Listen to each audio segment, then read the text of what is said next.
Hello everyone, my name is Harshita Rawat और आज हम केवीएस की जो वैकेंसी आने वाली है 2025 में उसके बारे में बात करेंगे कि उसकी एलिजिबिलिटी क्या है, उसकी सिलेबस क्या है, उसका क्राइटेरिया क्या है, कितना वेटेज होता है, किस पेपर में कितना सब्जेक्ट का कितना वेटेज होता है। आज हम पूरी डिटेल्स उसके बारे में जानेंगे।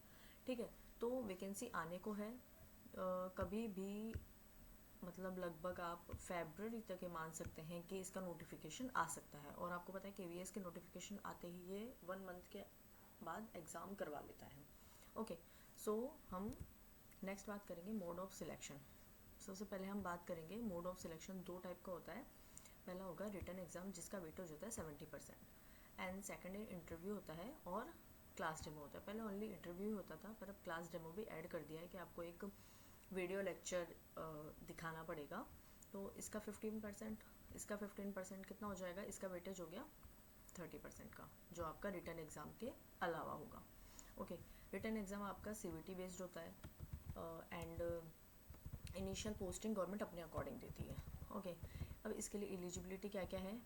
जो केवीएस में 3 एग्ज़ाम होते हैं, पीआरटी, टीजीटी एंड पीजीटी। तो पीआरटी में होता है 12th के लिए के साथ साथ आपके पास 12th में कितनी होनी चाहिए, 50%, या कोई भी degree like BEd, DElEd, STC या डीएलएड जो स्पेशल एजुकेशन वाली होती हैं वो भी उससे आप अप्लाई कर सकते हैं। बट इसके साथ आपका सीटेट फर्स्ट पेपर भी क्लियर होना चाहिए, ये एक कंपलसरी कंडीशन है।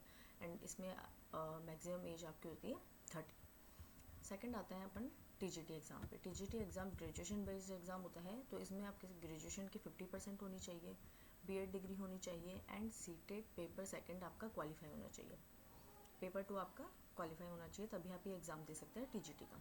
35 इसकी एज होगी। ओके, अब अपन थर्ड बात करते हैं पीजीटी की। पीजीटी जब आपकी पोस्ट ग्रेजुएशन कंप्लीट होगी, आपके पास बीएड डिग्री होगी, आपका सीटेट लेवल 2 कंप्लीट होगा, तभी आप पीजीटी की पोस्ट के लिए अप्लाई कर सकते हैं। ओके, तो ये पोस्ट ग्रेजुएशन में आपकी 50% मांगता है और एज आपकी हो गई 40।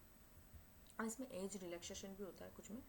तो ऑल वुमेन, मतलब सारी वुमेंस के लिए 10 इयर्स का, SC/ST कैटेगरी के लिए 5 इयर्स का और OBC कैटेगरी के लिए 3 इयर्स का एज रिलैक्सेशन होता है। सिलेबस की बात करें तो पीआरटी और टीजीटी पीजीटी में थोड़ा बहुत सिमिलर होता है, बट बहुत कुछ अलग भी होता है। लाइक पार्ट 1 में लैंग्वेज पूछता है। पार्ट 1 में लैंग्वेज आएगी कितने मार्क्स की, 20 मार्क्स की, जिसमें इंग्लिश आएगी 10 मार्क्स की और हिंदी आएगी 10 मार्क्स की। सेकेंड पार्ट आता है जनरल अवेयरनेस, रीजनिंग और कंप्यूटर का, जिसमें ये टोटल होंगे 20 मार्क्स के। कितने होंगे, 20 मार्क्स के। ओके, तो ये दो आपके पार्ट 2 हो गए। थर्ड पार्ट में आपकी पेडागोजी पूछेगी। इसमें जो पीआरटी होता है उसमें तो पूछेगा आपका 60%। ठीक है, ये पीआरटी है। एंड 40 मार्क्स का होगा आपका टीजीटी और पीजीटी में।